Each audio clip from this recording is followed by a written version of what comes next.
ചർമ്മമുഴ എന്ന് പറയുന്ന മെയിൻലി ഒരു വൈറൽ ഇൻഫെക്ഷനാണ്. അപ്പം അത് പുറത്തുനിന്ന് കൊണ്ടുവരുന്ന പശുക്കളിലാണ് നമുക്ക് കൂടുതലും.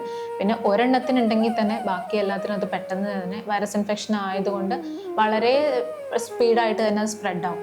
അപ്പം നമ്മളെപ്പോഴും പറയാം, പുറത്തുനിന്ന് കൊണ്ടുവരുന്ന ഒരു പശുവിനെ എപ്പോഴും ക്വാറന്റൈൻ ചെയ്യുക. ഇത്ര ഒരു ടൈം പീരീഡിലേക്ക് ക്വാറന്റൈൻ ചെയ്ത് അവരിൽ എന്തെങ്കിലും രോഗലക്ഷണങ്ങൾ കാണുകയോ എന്തെങ്കിലും ഉണ്ടെങ്കിൽ അതെല്ലാം മാറിയതിന് ശേഷം തൊഴുത്തിൽ ബാക്കി പശുക്കളോ ആയിട്ട് ചേർത്ത് നിർത്തുന്നതായിരിക്കും എപ്പോഴും നല്ലത്.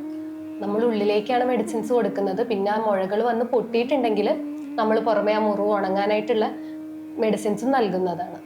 കാലതാമസം അങ്ങനെ ഒത്തിരി കാലതാമസമല്ല. ചിലതിന് വരുമ്പം, കിടാക്കൾക്ക് കൂടുതലും വരുമ്പം അവരുടെ ഒരു ഇമ്മ്യൂണിറ്റി ഹെൽത്ത് ആ ഒരു ടൈമിൽ വളരെ കുറവായിരിക്കും. അങ്ങനെയുള്ള കുഞ്ഞുങ്ങൾക്ക് വരുമ്പോഴാണ് നമുക്ക് കുറച്ച് സമയം എടുക്കുന്നത്. അവരുടെ ഇമ്മ്യൂണിറ്റി ഹെൽത്ത് അനുസരിച്ചിട്ട് നമുക്ക് മെഡിസിനുകൾ കൊടുക്കാം. പക്ഷെ ഒരു പരിധി വരെ നമുക്ക് ഒത്തിരി കൂടുതലായി പോവാണ്ട് മരുന്നുകൾ കൊടുത്ത് പൂർണ്ണമായിട്ടും മാറ്റിയെടുക്കാവുന്നതാണ് ഹോമിയോ മരുന്നുകളിലൂടെ. ഹോമിയോപ്പതിയിൽ അതിനുള്ള പ്രതിരോധ മരുന്നുകളുണ്ട്. പിന്നെ ഇത് പട്ടുണ്ണി, ഈച്ച അങ്ങനത്തെ പ്രാണികൾ മുഖേനയാണ് ഇത് പടരുന്നത്. അപ്പോൾ തൊഴുത്തിൽ നിന്ന് ഈച്ചകളും പ്രാണികളെയൊക്കെ മാക്സിമം ഒഴിവാക്കിയാൽ തന്നെ ഈ അസുഖങ്ങൾ ഒരു പശുവിൽ നിന്ന് വേറൊരു പശുവിലേക്ക് സ്പ്രെഡ് ആവാതിരിക്കും. പിന്നെ നമ്മൾ നേരത്തെ പറഞ്ഞ പോലെ പുറത്തുനിന്ന് ഒരു പശുവിനെ കൊണ്ടുവരികയാണെങ്കിൽ അതിനെ ക്വാറന്റൈൻ ചെയ്യുക. കാരണം ഇത് ആദ്യത്തെ കുറച്ച് നാളിൽ ലക്ഷണങ്ങൾ കാണിക്കില്ല. അപ്പം കൊണ്ടുവരുന്ന പശുവിൽ രോഗലക്ഷണങ്ങൾ ഇല്ലെങ്കിലും നമ്മൾ അതിനെ ഒന്ന് ക്വാറന്റൈൻ ചെയ്ത് അതിലെന്തെങ്കിലും ലക്ഷണങ്ങൾ കാണുകയാണെങ്കിൽ വീണ്ടും അതിനെ ആ ക്വാറന്റൈൻ പീരീഡ് ഒന്ന് കൂട്ടി മെഡിസിൻസ് ഒക്കെ കൊടുത്തതിന് ശേഷം മാത്രം നമ്മുടെ ഷെഡിലെ ബാക്കി പശുക്കളുമായിട്ട് കെട്ടിക്കഴിഞ്ഞാൽ നമുക്ക് മാക്സിമം സ്പ്രെഡ് ഒഴിവാക്കാൻ പറ്റുന്നതാണ്. ഇൻഫെക്ഷനാണ് ചർമ്മമുഴ എന്ന് പറയുന്നത്. അത് പുറമേലേക്ക് നമ്മൾ കാണുന്നത് ചെറിയ മുഴകളായിട്ടാണ്.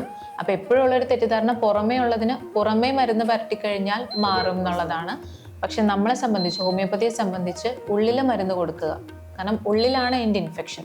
ഉള്ളിലുള്ള ഇൻഫെക്ഷനാണ് പുറത്തേക്ക് നമുക്ക് സിംറ്റംസ് ആയിട്ട് കാണുന്നത്. അപ്പോൾ ഉള്ളിൽ നിന്ന് വേണം മരുന്ന് കൊടുത്ത് ആ ഇൻഫെക്ഷനെ പുറമേക്ക് കളയാനായിട്ട്. അപ്പം വൈറൽ ഇൻഫെക്ഷനാണ് അതിൻ്റെ കൂടെ അന്നേരം കാണിക്കുന്ന ലക്ഷണങ്ങൾ, സിംറ്റമാറ്റിക് ആയിട്ട് കാണിക്കുന്ന ലക്ഷണങ്ങൾ എന്തൊക്കെയാണോ ആ ലക്ഷണങ്ങൾ അനുസരിച്ചിട്ടാണ് നമ്മൾ മരുന്നുകൾ കൊടുക്കുക. എല്ലാ ചർമ്മമുഴയിലും ചിലപ്പം പൊട്ടിയിട്ടുണ്ടാവില്ല, മുഴകൾ വരുന്നത് പൊട്ടുന്നുണ്ടാവില്ല. ചില കേസുകളിൽ മരുന്ന് കൊടുത്തതിന് ശേഷം പൊട്ടുന്നുണ്ട്. അപ്പം മരുന്നിൻ്റെ ആയിട്ടല്ല, പക്ഷെ ആ ഇൻഫെക്ഷൻ ഉള്ളിലുള്ളത് പുറത്തേക്ക് പൊട്ടി പോകുന്നതാണ്. അപ്പോൾ പൊട്ടുന്നുണ്ടെങ്കിൽ അതനുസരിച്ചിട്ട് നമ്മൾ പുറമേ ഉള്ള മരുന്നുകളും അതിൻ്റെ കൂടെ ഉള്ളിലുള്ള മരുന്നുകളും കൊടുക്കുന്നുണ്ട്. അതല്ലാണ്ട് മുഴകൾ മാത്രമായിട്ടുള്ള സ്റ്റേജുകൾ വരുമ്പം അതനുസരിച്ചിട്ട് സിംറ്റമാറ്റിക് ആയിട്ട് ലക്ഷണങ്ങൾ എന്തൊക്കെയാണോ വരുന്നത് അതനുസരിച്ചുള്ള മരുന്നുകൾ കൊടുത്ത് നമുക്കത് പൂർണ്ണമായിട്ടും മാറ്റിയെടുക്കാവുന്നതാണ്.